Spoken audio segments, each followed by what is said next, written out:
Sorry, I had to remember to unmute. Hi, everybody. Welcome. Thanks so much for joining us. I'm very excited about the topic today. This is something that I think maybe as libraries we haven't spent as much time thinking about or working on as we might have, and I think there's some things we can really benefit from.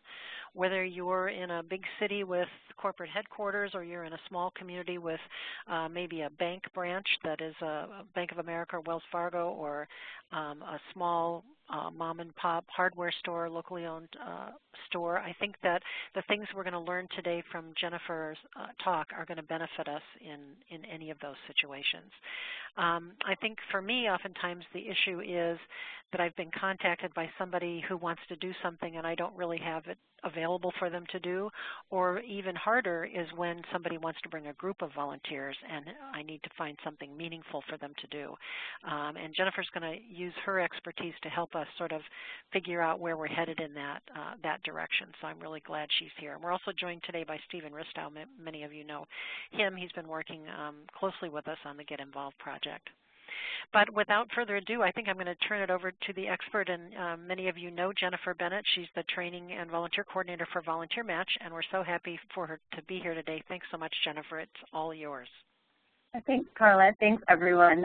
Yes, as we move through today, we're going to talk about sort of solutions for working with volunteers who may be coming to you with those group opportunities or really looking to get involved with your library in ways that are maybe different from other volunteers looking for. One of the things we'll be talking about today is the importance of understanding what their goals are, which certainly we think about that with other volunteers where we ask them, what do you want to do? How do you want to get involved? Some of this is working maybe with skills-based volunteers, but it's really reaching out and looking for those other organizations in your community who may want to bring groups. This may be service groups. If you have high schools with key clubs, that can be a great way to get more volunteers involved in your organization. We'll talk about the idea of recruiting once to bring in a variety of volunteers as opposed to going out and finding every volunteer on their own, really building that relationship and planning. Carla mentioned having to say no when groups call you up. Even if they're small groups, there are ways to create opportunities that can help you meet the mission of your library, providing services in your community, access to information, and ways that you can get some of those volunteers with different skills in. We're going to talk about not doing this by yourself. This can be a really great project or way to engage volunteers in your volunteer engagement program. So often it seems like our days are full already with volunteer engagement. What we do on a day-to-day basis, taking on new projects or putting new programs into place can feel overwhelming. We're going to talk so much about when you work with a corporation, either in a structured or in an unstructured way, the importance of really creating that connection and saying thank you. All right, so when you think about groups, absolutely they can present some really different challenges than working with volunteers that maybe have been with you, or you know what they're going to come in and do and shelf books or read to kids. This is not necessarily unique. Sometimes you can struggle with some of these challenges for individual volunteers as well. Bringing groups in provides somewhat different challenges around some of the same activities. Certainly motivation. If you are working in an area where you have large groups of corporations, a major metro area where they want to come and spend time with you, sometimes the motivation can be tough. This can happen sort of with all the age groups, not just corporate groups. But they don't know exactly why they're supposed to be coming or what they're supposed to be doing. Someone's told them, or they want to come and participate with their friends or their family, but they're not exactly sure what the outcome is going to be or what's going to be expected of them. Lots of times when you're working with groups, you can see that you have contact with one person, an administrator, and it's hard to know that messaging that you're sharing. This is what we're going to be doing today. We have a big book sale. We're going to need people to be here on time, and we're going to be organizing books. And you're not sure if that information is getting to each individual. And then there are the expectations. And again, these are not unique to volunteers that come with groups, but managing some of these challenges can be a little bit different around expectations. you're not sure what kind of information's been provided to participants, especially if you are working with a corporate group where they're doing a day of service or their manager has told them they need to come. And we'll be talking a little bit more about not just working with groups, but sort of looking for those relationships in the community and being sort of a one-stop shop today, which is where you can really start talking about some of those expectations. But while there can be some of those different types of challenges, really this is an amazing opportunity for you to turn potential volunteers, one-day volunteers, or volunteers that interact with you on sort of a limited basis into potentially ongoing volunteers, leadership volunteers, and ultimately advocates for what you do. And that's what we're going to be talking about that a lot today. Even if you have a model where volunteers are just coming and spending a couple of hours with you, or they just come and work during your big book sale or during a facilities cleaning kind of day, there are ways that you can share what you do and why what you do in the community is so important, how your library makes a difference, to really help bring volunteers in from some of these other channels. The awareness is absolutely that big one I was just talking about, bringing in information, sharing information about what you do so that when volunteers leave, they can have a conversation with friends and family and coworkers and colleagues about what they did and why what they did is important. Sometimes we struggle with groups and not wanting to say no, but also not really knowing what to do. We'll spend a little bit of time thinking about ways that can create some projects that have that measurable impact. Volunteers want to say, I did this today, or I made a difference because today. And it's really important that you give them opportunities that allow them to do that, but then also talk to them about what that impact is. And certainly, when you create these successful group opportunities, you want to make sure that you are giving these volunteers an opportunity to get involved in other ways. And that may be, sort of continuing in this less formal relationship, absolutely giving them opportunities to get involved as a regular volunteer, an ongoing volunteer in your program, potentially asking them to participate in other different ways. So I think this is a really good, Carla talked a little bit about looking around your community and who's there and who might be able to provide maybe a different kind of relationship with your volunteer programs. What you want to think about here is really becoming the place where if there are organizations in your community, whether those are, those big either headquarters or branches, Volunteer Match works with about 150 corporations. Some of them are all across the country, and some of our big supply sort of stores, they have a really big commitment to getting involved in the community, like Target, like Walmart. So if you do know some of those kinds of organizations in your community, that can be a really great place to start some of the companies that do have that commitment to volunteer engagement in the community. And your goal here is to really think about how you might be able to form that ongoing relationship or a partnership, a one-stop shop, if you will, for volunteer engagement. And when we look at working with professionals, corporations, bringing in skills-based volunteers, things along those lines, you want to try to offer a variety of types of volunteer opportunities. So there are different types of volunteer opportunities. Certainly, if you can bring in groups, that can be a really compelling way to reach out and share your message with a group of people all at once rather than having to have those one-on-one conversations. More and more companies are looking for team building opportunities where they send their employees out oftentimes on company time to go out and bond with each other and have a shared experience, but also make a difference in the community. So if there's something that you can do to think about ways that you might be able to bring in small groups. And when we talk about groups, it doesn't have to be 100 people at once. You could really think about ways that you might be able to reach out to some smaller organizations, smaller companies in your community and see if there's a way to build a relationship. And it's really about that two-way street, and we'll talk about that in a little bit. What are their goals? Are there organizations in your community that maybe focus on children or literacy, or making sure that there's a level of education in the community that might be helpful for them, and you might want to partner up with them, particularly if you are in more rural areas where there's a lot of workers coming in seasonally. Maybe there's something that you can do with some of those agriculture companies that might be able to provide support for their employees and bring in an opportunity for them to get involved and really understand what the community has to offer. We've done skills-based volunteering or pro bono consulting presentations before. This is oftentimes a great way if you are in a big, maybe a metro area and you get a lot of calls about groups.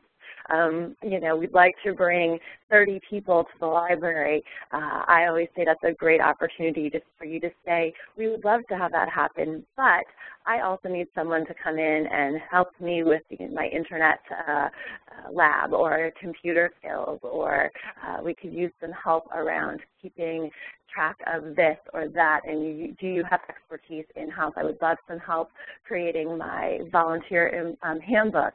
Is there someone from your HR team who might be able to spend a day with me? So really creating that back and forth. Excuse me. No matter what size community you're in, so often people today with their careers are looking for something for them to be able to put on their resume, keep their leadership skills sharp or gain some of those leadership skills. Are there opportunities on committees or possibly with your friends group for some of these volunteers to take on more responsibility, have leadership opportunity, build some of those skills, excuse me, get some of those opportunities through working with your library. And then certainly we know at Volunteer Match, one of the questions that we get regularly is from families looking to volunteer with their children. Are there opportunities that might be able to be done by a wide variety of skill sets, or something where, if you're putting together, book kits or something that kids can draw on the outside for other kids, something like that, make the signs for your book skill, or help you decorate the children's area of the library so that the families are coming in and participating together, but you're giving children age-appropriate activities to do. All right. So this is where we're going to start thinking a little bit about what might be able to be done. Sometimes as volunteer program managers, you get that call about working with groups, and the first answer you say is just, no, we can't handle that, I'm so sorry. Hopefully you're saying it in a nice way, but it can be really challenging. What can you do?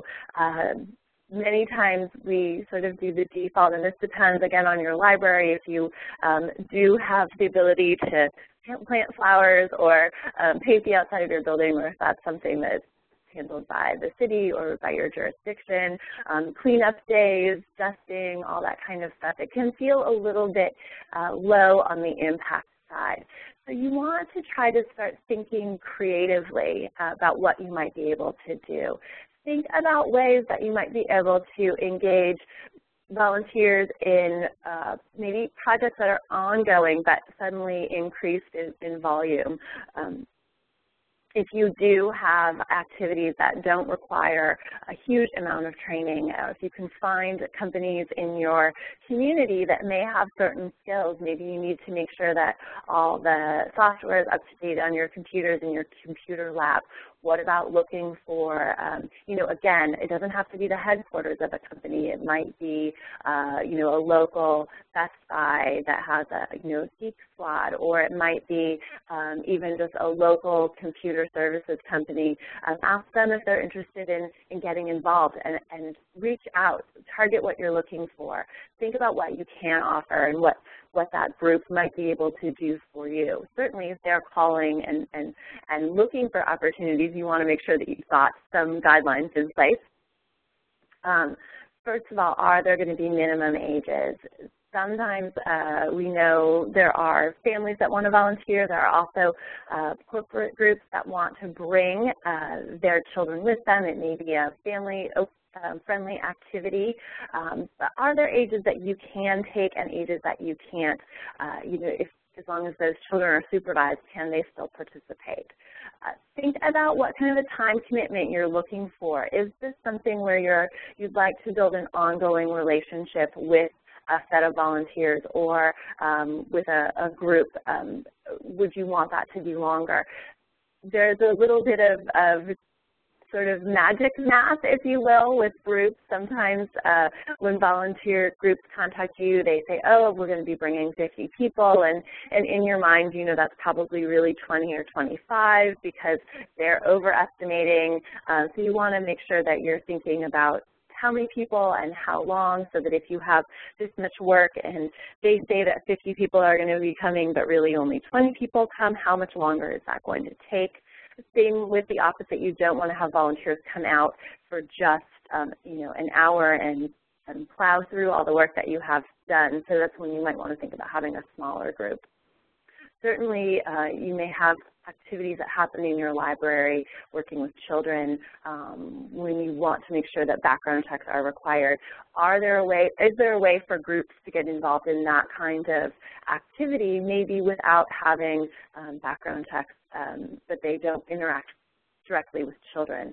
So there's something to think about how you might be able to look at what you're doing already or look at the activities that happen in your library now and think about ways that you might be able to gain, bring in some of those groups, bring in some of those skills, start to think creatively.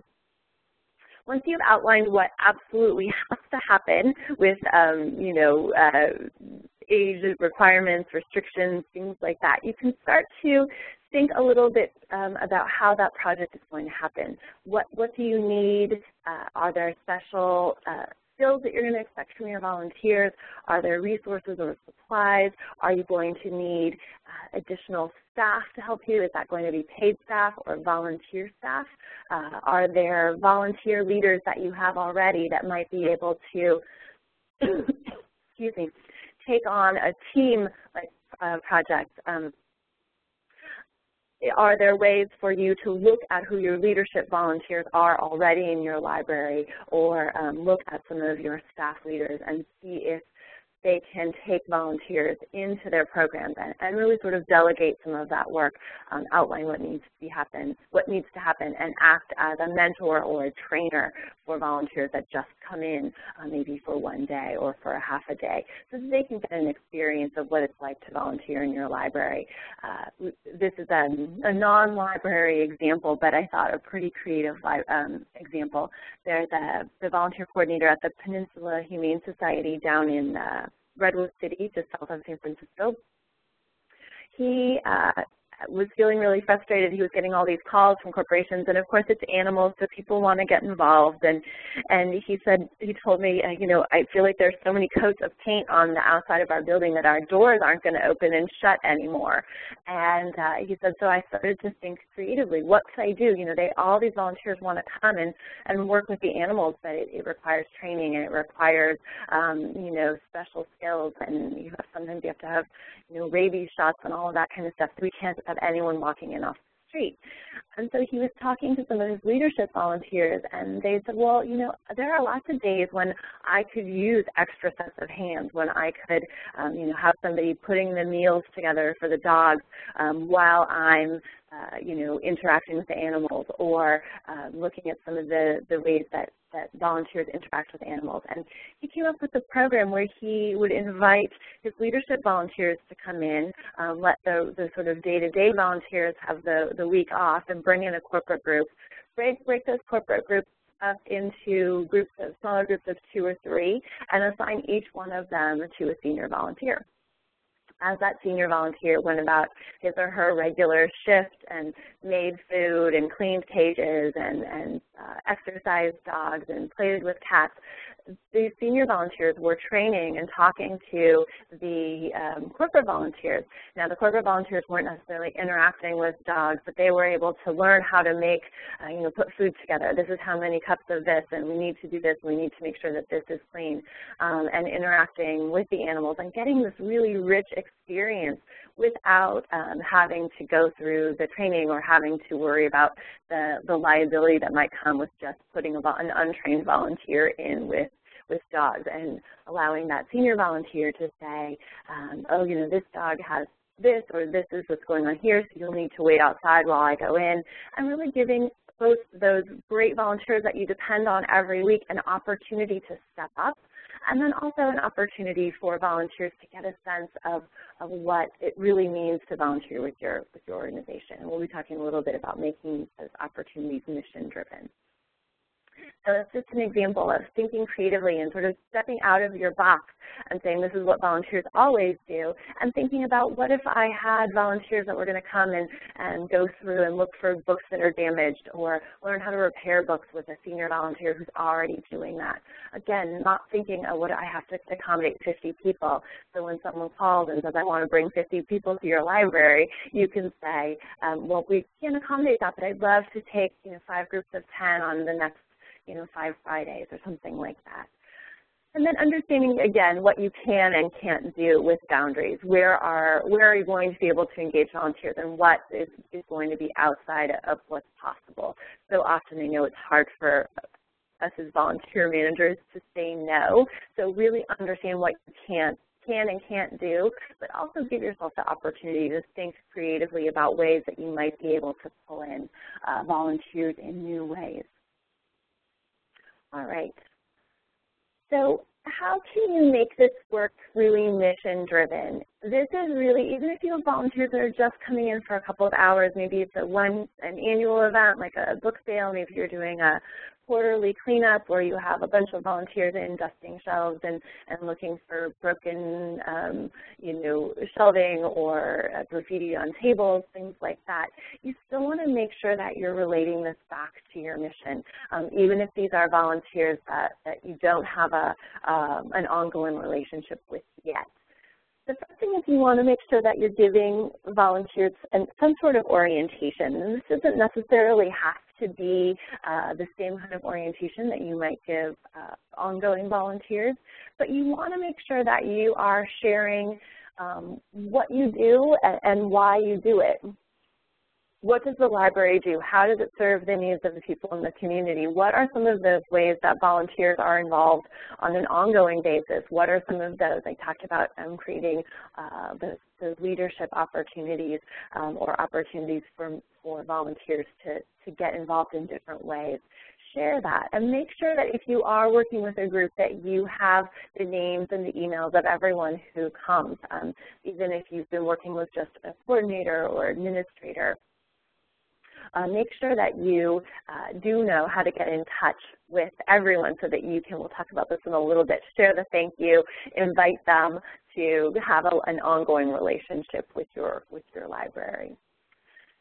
The relationship really is a two-way street. It's not just about saying yes to everything because it's a corporate group or a group of volunteers from an organization in your community and you feel like you can't say no. I talked a little bit about making sure what your guidelines are, what your boundaries are, what is okay and what's not okay. But make sure as you have these conversations that you are really having, that you're getting what you need as well as giving what that group needs. So they're going to come to you with expectations probably, or if you are going to go the other way and reach out to organizations, companies, service groups in your community, make sure you know sort of what you have to offer, what your expectations are, and how you might be able to work with that group. So it's not just all one or all the other. It's not just all what you need for your library or just all what that corporation is looking to do in the community. It needs to be both. And if you are working with a single person as your contact, make sure you understand what those goals are. Sometimes they are really fluid goals. We want to go out, we want to make a difference, we want to do something. As a company, we're very committed to literacy or children reading at grade level. We really want to focus on this. Or we know that it's tough times for the libraries right now. We want to make sure that this service is available. They may have very broad goals like that. They may have very specific goals. Again, particularly if you are looking at working with corporations that you are in a more metro area, they oftentimes those coordinators will call us and say, next Friday I want to bring 50 people, and we want to have lunch, and we want to have a photo op, and we want to do this, and we want to do that. And they can have very specific goals. So it's important to determine what those goals are, but also remember that it's a two-way street, that you don't have to say yes to everything. You don't have to say no to everything. It's a way to sort of meet some of those needs. As I mentioned, sort of saying yes, and I would love to have a team of volunteers from your IT department come in and help me with this. So figure out how to make that relationship a two-way street. As you determine what those goals are, you want to make sure that you really are managing those expectations, not just for the group coordinator, but for the volunteers as well. Lots of times, corporate volunteers come with ideas. Oh, well, the corporate world is very different from the nonprofit world or from government work. Lots of things happen in ways that might feel to us like they're fast. There's less consensus building. There's oftentimes a lot less red tape or hoops to jump through. So make sure that you, as you work with coordinators or with volunteers around some of these projects, whether they're big group projects or bringing in volunteers to work in a really specialized capacity, that you're helping them understand what the realities are of your library. We can't just go out and buy all this software for these computers in the computer lab. We have to work with what we have. Or I can't just let you do whatever you want. We have to get approval for some of these kinds of activities. So make sure that you're sharing as much as you can with those volunteers, with those coordinators, and managing those expectations about what's going to be accomplishable and how you're going to be able to work with those volunteers. All right.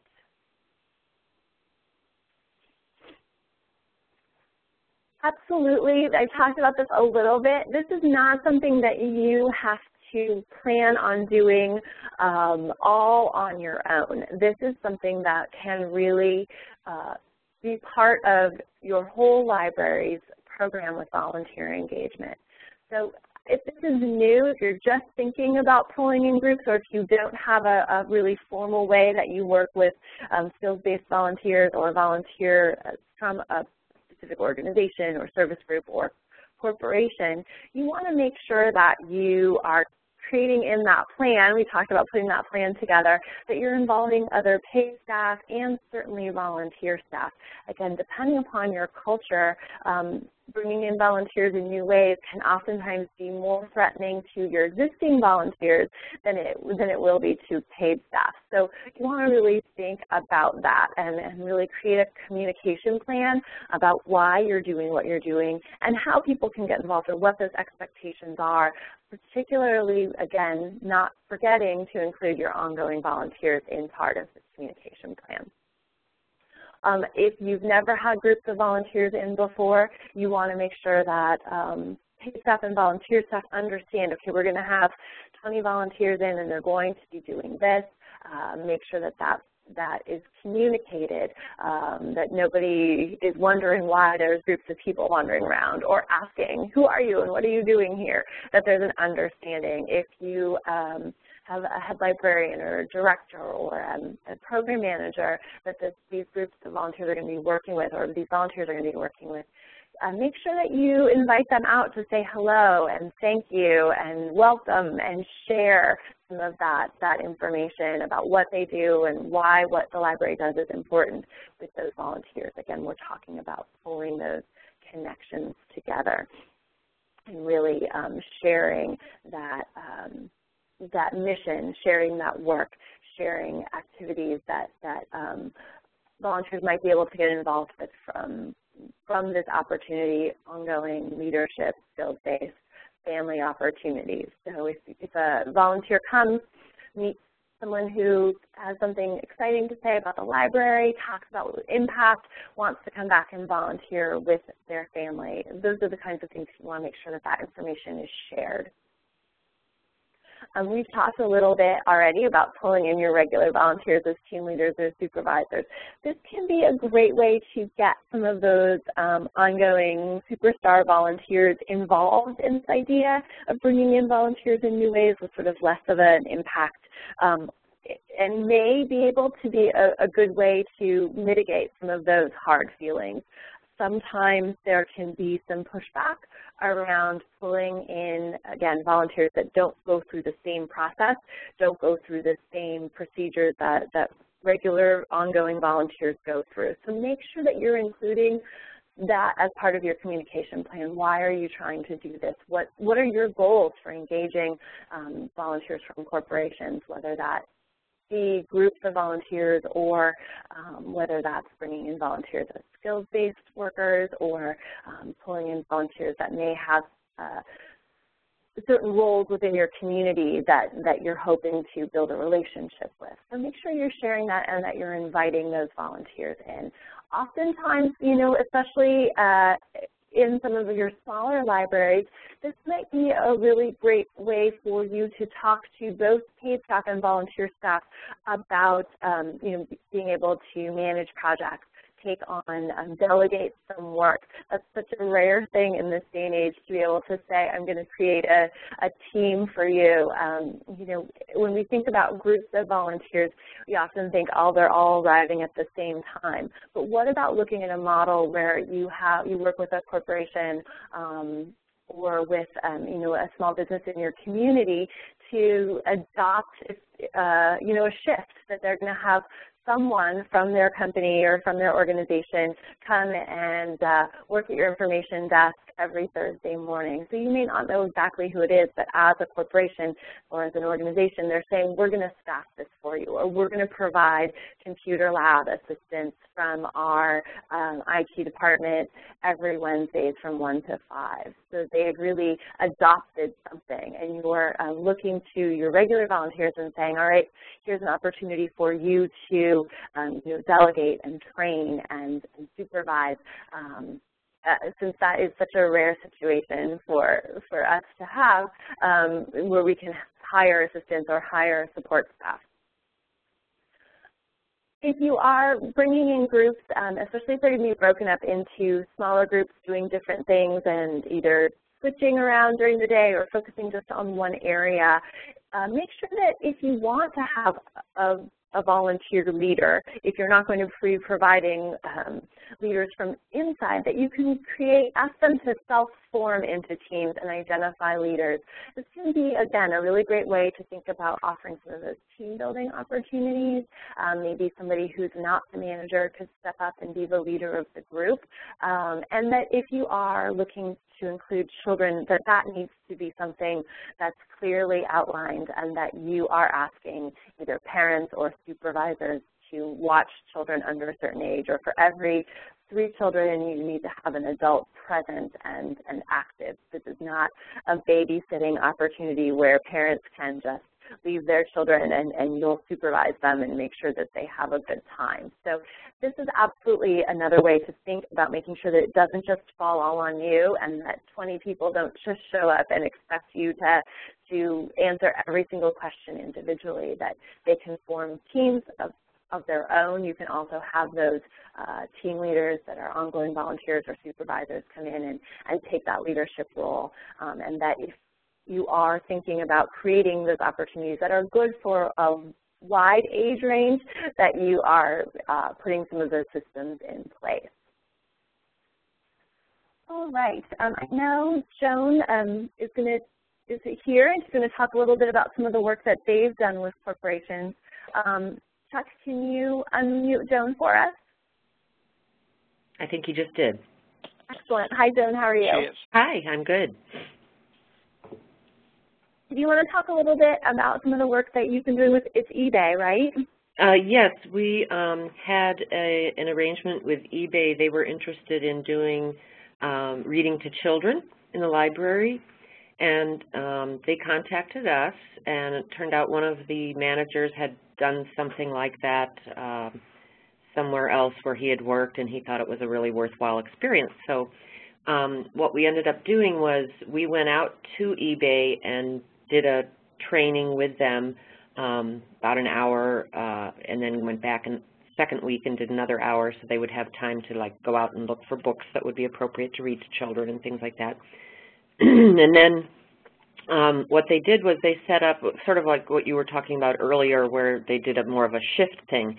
So instead of all coming together, one person would come each week. We had about 8 people trained, and they would rotate who came to the branch. They went to a branch that was near their corporate location, and so a different person would come each week, and then, you know, they were released from work time to do this. And then at the end of, you know, the 8 weeks, they'd rotate through again. And they did it for about a year, and then the attendance started to lag, and it kind of fizzled, so it stopped. But it was a good relationship for the time they were doing it, and they also ended up giving us a donation for our early literacy program as well. That's great. And did you have background check issues, or is that because there's always staff on site, you didn't have to worry about them going through background checks, or did you have all 8 go through background checks? We did have them get fingerprinted, and they, you know, the city pays for that, but they do it on their own time. And that did take a little bit of, you know, nudging. And some of them did it right away, and others we had to kind of keep emailing and calling and reminding, and finally we got a group that was all trained and all cleared and ready to go. That's great. I think it's a really good example of how if you just start to think a little bit creatively, and there may have been places in there where if you were sharing some of that information about the ongoing opportunities, it does become a challenge to make sure that that energy stays up and that they don't get sucked back into their day-to-day work. And really that's where I think when we talk about having a variety of different ways that volunteers can get engaged, you know, even if it's just as, you know, a volunteer that comes in once every other month, essentially. So yeah. Keeping that communication going. Did you communicate with those volunteers directly, or was it all coordinated through the sort of group leader from eBay? Oh, there was some direct communication, like in setting up the fingerprinting and that sort of thing, but most of it was through, you know, we had one contact person at eBay, and she set up the training time. We went out to their location to train them because that was a lot easier than trying to get them all to come to the library. Mm-hmm. That's a great idea, too, if there's work that might be able to be done on-site at a company or at a corporation. This was training in Joan's case, but, you know, they oftentimes, corporations, especially if you are working with a larger corporation, a break room or a lunch room, if there's things that can be brought in to have them, you know, clean up or put together or assemble while they're, you know, taking breaks from their day-to-day, and then have that returned back to your library. That can be a really low barrier kind of opportunity. Great. Well, Joan, thank you. Anything else that you'd like to share about that partnership? Oh, we also have had some one-day type events where a corporation will come in, you know, for a day of service, and usually it's just like 3 hours, and we have some coming in next week from LSI Corporation, and it varies as far as the tasks. Sometimes the libraries will have them do like a shelf shifting, you know, when they're moving a collection from one area to another, and it takes lots of hands, or dusting, you know, kind of maintenance things. And other times they've worked with like program activities like children's science, hands-on science programs or math programs that are at the library. And those are a lot of fun for the corporate volunteers to do as well. I bet. And those are the kinds of things where you can start to really, think outside the box. Yes, there's always the day-to-day maintenance and dusting and sort of cleanup that needs to happen, but are there skills in your community that you might want to share with children, with your patrons?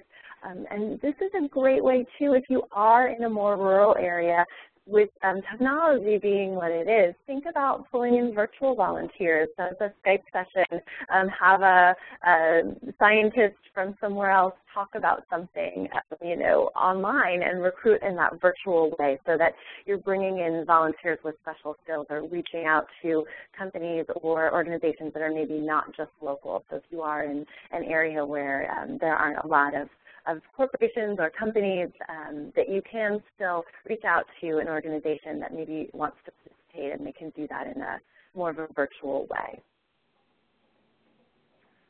Great, Joan. Well, thank you so much for sharing. And Carla asked, do you set up those science programs at times the volunteers can do, or are they just invited to attend a regularly scheduled program? So do you bring in those volunteers and say, Wednesday at 2 o'clock, could we do a science program? Or do they, I think that's what she's asking, or are they just invited to attend a regularly scheduled program, so something that happens? Yeah, usually their day of service is set up way in advance, so they know it's going to be June 11th, say. And so then what I would do is just get the word out to the branch managers or unit managers and say, this is when these people are available from this hour to this hour. Is there anything you might have? And so they kind of create the event to match the time that the volunteers are available. Right, and gives enough time to promote it and share it with the school groups or with the, during the children's reading programs, things like that.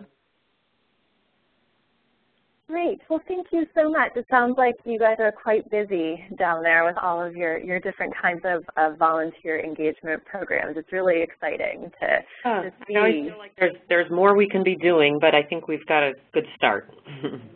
Absolutely. And I'm always so impressed with how the libraries in California share so much of this information. And Carla, I'm sure we can point people to places where they might be able to share this, certainly the listserv, and put up some of those if you have project plans or outlines that you've used in the past so that people don't have to start from scratch.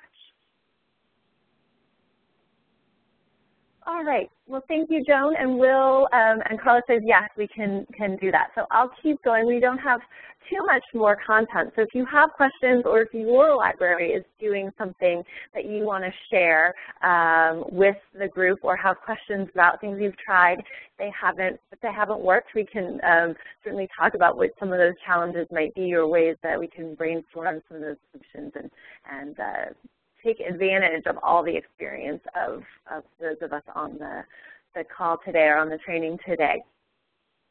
So often, and I was going to ask Joan this too, but so often when we bring in volunteers in groups, or if we don't have a direct connection with those volunteers because we have not recruited them ourselves, they've come through that corporate group leader or administrator, it's so important to connect that back to the work that you've done and to say thank you.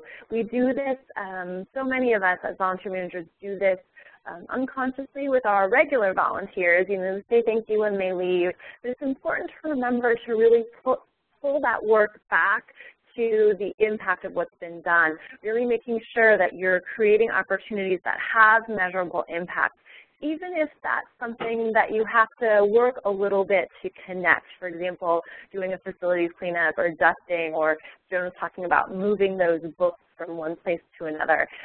You, as the volunteer coordinator, as the expert in the library, need to make sure that you're sharing why this is important, that you're not just having them move books from one place to another because there's nothing else for them to do, that there's a real reason behind this and what that is. And again, some of the work that, looking through books to make sure that no one's torn out pages or colored in them or things like that.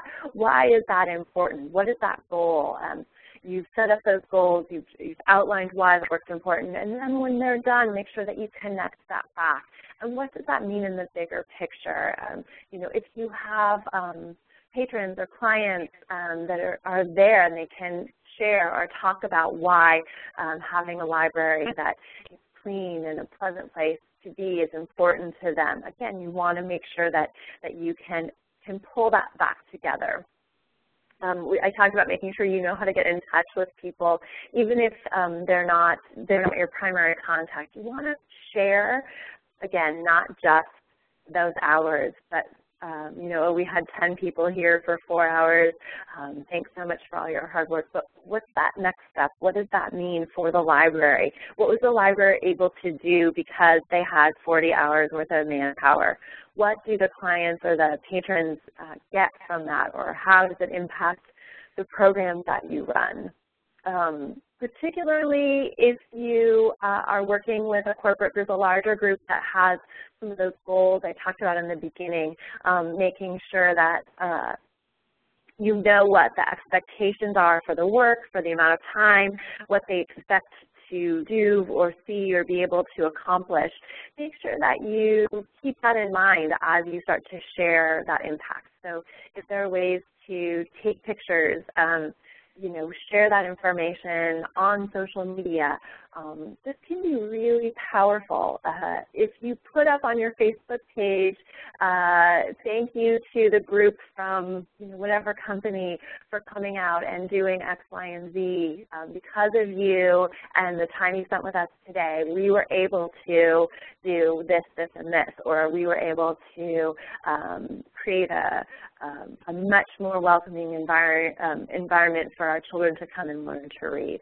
Whatever that is, make sure you share that. And if you share that on Facebook, promote that using Twitter, you're not just thanking volunteers in front of themselves, as they leave, thank you so much, what you did was important. You're thanking them in front of your entire community. And that can do a couple of things. It can help those volunteers feel like they've made a real difference, that they can see that and that you're talking about that in the whole community. It can also invite others in. Oh, I didn't realize that a group could volunteer at the library. I'm going to get my Girl Scout troop to come, or I want to find out if I can do this with, with my family when they're in town for our reunion.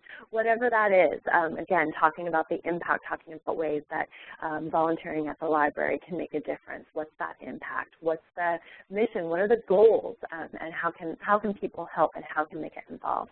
Thank you to our volunteers today for coming out and doing X, Y, and Z. We'd love to see you at our next quarterly cleanup, or, again, including those ways to get more involved. Are there ongoing opportunities? Are there skilled positions that you need help with that these people might be able to help you with? Are there open positions? Do you, have another big event coming up? Make sure you include that. And if you have a newsletter or an ongoing communications channel, make sure you include them in that communication as well. Don't let them forget about you. Don't let them come once and think, oh yeah, I remember when we went to the library. Make sure that they know that you're still here and that you still have needs and that they can still get involved in their library. And then absolutely don't forget, it's so important. We talk about this when we create listings on Volunteer Match. We talk about this when we create those position descriptions. It's so important to tie this work back to the bigger things, the bigger mission, the bigger goals of your library and what your library does in the community. We forget because we do it every day. We know why it's important, or maybe we've even forgotten why it's important, but we just know it has to get done. The more you can connect that to the impact of literacy, of access, of community, of learning, of just sharing that reading, love of reading, and giving your patrons the access to something that they may not have at home, like the internet or computer skills. Make sure that you're sharing that because it's so powerful and it's so important that that information goes out with not just a thank you for coming and spending a few hours with us today. All right. So we have just some summary stuff, but I wanted to stop and see if we had any questions from anyone before we sort of go through the checklist of getting involved with corporate volunteers. And I'm not sure, what have we done in the past? Do we unmute people if they have questions, Chuck?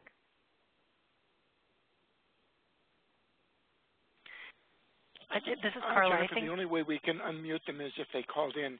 It's probably Oh, better okay. if they put them in chat. Okay, great. So if you do have questions or if you've got examples that you want to share with us, please do use the chat tool and type those in. While you're doing that, if you have those, I'll go ahead and just sort of finish up the content.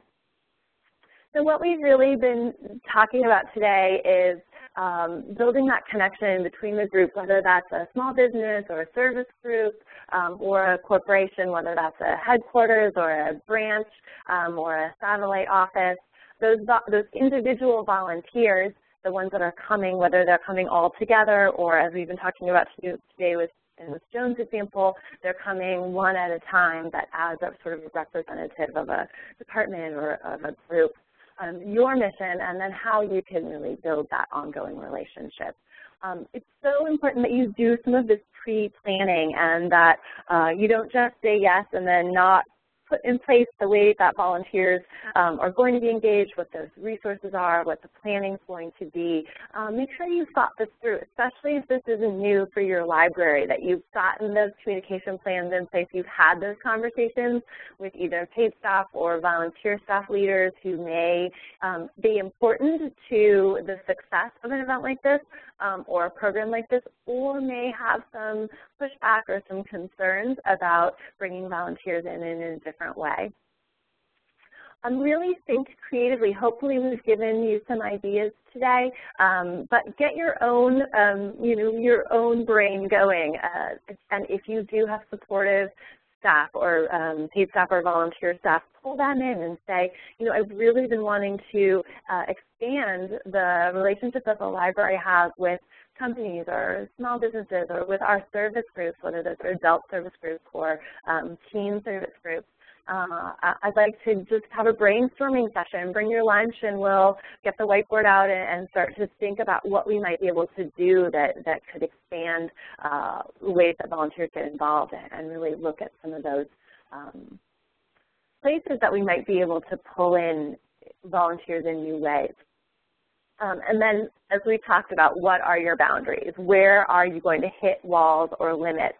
Are you going to have issues with background checks if you're talking about reading to children? Which, again, as I used in my example of the animal shelter, that's what people want to do. They want to come in and read to children. That's where they see the impact. That's where they get all those warm, fuzzy feelings about remembering what the library was like for them. So what are those boundaries and what does that mean? And sorry, we can't have a group come in and read to children, but if your company would like to take on a shift, if your company would like to, take on this responsibility or engage in this way, we'd love to have that. But there's more training. There are some requirements that we need to have those volunteers go through. So again, it's thinking creatively and knowing where you might run into something that might put up a wall and figure out how you can get over that or around it. We've talked about this a lot today, making sure that even if you're having volunteers come and do something that seems low impact, like move books or clean shelves or, repaint a wall, that you're connecting that to your mission and that you're sharing that with volunteers. Why is this important? We're not just asking you to come in and do this because we couldn't think of anything else for you to do. We're not just asking you to come in and do this because no one else on staff will do this. So really start making sure that you're pulling that back, even if it's something that you have to work a little bit to make that connection feel important and feel like it's a real impact. Volunteers know, oh yeah, the building has to be painted, but what does that mean for patrons? What does that mean for people who come? We're going to be cleaning keyboards and monitors today. They get a lot of use. We're oftentimes the only place that community members can get online and share information with their friends and family, look for work, build those computer skills. It may just seem like you're wiping down monitors and cleaning off the mice, but what that means is that when our patrons come here, they have a pleasant place. Everything works, everything functions. It's not sticky or gross for them, and it's really important that we do this so that people feel comfortable here. Get help. We've talked a lot about that today. This is not something that you should try to do by yourself. I say this oftentimes when we talk about putting new programs or some structure in place in our volunteer engagement program. If you just go in your office and close the door and create a whole plan for engaging volunteers in new ways and then to sell it to everyone, you're probably going to have some trouble, as opposed to if you invite people in, get that conversation going, get people on board, and help them participate in building those programs, like getting those ideas going, and start small. Don't forget to really spread that thank you and share those impacts. Keep in touch. If it's a single email that goes out to, you know, the team that's adopted your Wednesday Reading to Children group. You know, this is what here's pictures from last week. We had 17 kids and they were so excited about this title, or so you might want to think about others by this author. It doesn't take a lot of time on your part to build that ongoing relationship and make them feel invested in your library. All right. Joan asked if Volunteer Match has lists of corporations that are involved with corporate volunteerism. She usually waits for them to contact her, but she loves to be proactive and reach out. Absolutely. If you go to Volunteer Match, just volunteermatch.org, and go to the right-hand side of the screen, you'll see the word corporations, and we have a client list on there, and those are, it's again about 150. Many of them are international, so you may have branches or stores or offices in your community as well, and they have proven to be supportive of employee volunteerism. Everyone's a little bit different, whether it's paid time off or you know, something where they all volunteer on one big day together, but there are, it's certainly a good place to start. If you can research on their website that they have a community affairs officer, sometimes it's part of the HR department, sometimes it's part of the foundation, but if you are looking to, if you are in a more rural area and you're not talking about a headquarters, just call up and ask and see if there's a, you know, a manager, or again, make sure you've outlined what you're hoping to do. We'd love to have volunteers come and do this, and we can offer this, so that it's that two-way street. If you are calling headquarters, you may find, I found in my past in working with corporations, that it's oftentimes the PR people who will pick up the phone. Press, they are often a good place to start, because that's going to be a component of what they're doing. They're going to want to make sure that the organizations, the corporation's represented well, you know, those kinds of situations. So it can be a good place to start if you're having trouble reaching out to the right person. Certainly calling up and asking, you know, I'd love to take you to coffee. I'd love to tell you a little bit more about what we do and how our library plays an important role in the community. And I have some ideas about how your employees might be able to really help us meet our mission or provide these services to citizens. So Stephen asks about participating with chambers of commerce, with other business associations around volunteer projects. This can be a really great way if you are in a more rural community or a community without super large corporations. And if your library is small, I've often found that if you are working in a smaller program with fewer staff people, looking to small business owners who may be in a really similar situation to you can be it can be a good fit. Again, we talked about managing those expectations. Employees from large corporations sort of expect that everything will work and that there's somebody who does that. But often in small businesses, that one business owner does everything from take the trash out to run the social media campaign. So they may have ideas for balancing all of those day-to-day activities. And we're at the top of the hour. And Carla, do you have any last words that you want to share? We have the California Library support if you have questions about Volunteer Match, about your account, and certainly the Volunteer Match Learning Center. We do a variety of topics from the public sites. They're not library specific, but they're oftentimes helpful and useful. And then, of course, you're welcome to contact me directly. Thanks so much, Jennifer, for your time today. And Joan, thanks for sharing your experiences. That really helped, I think, put a face on them for libraries. I appreciate you taking the time to do that. And I think the great idea I got out of this was using your regular volunteers as team leaders, because I can just imagine literacy volunteers and some of those computer coach volunteers talking to the people on their team about what they get out of those ongoing volunteer opportunities and being excellent recruiters for some of those. So this has been very helpful. I hope it has to all of you, and I think that it is applicable across many kinds and types and sizes of corporations and organizations. I love the Girl Scout plug because I think that it fits there too. So thanks all for spending time with us. We're going to post this on the website when it gets archived so that others can listen. And Jennifer, thanks again. I can't thank you enough. And Info People, your support has been invaluable as usual. Bye, everybody. Have a great day. Bye-bye.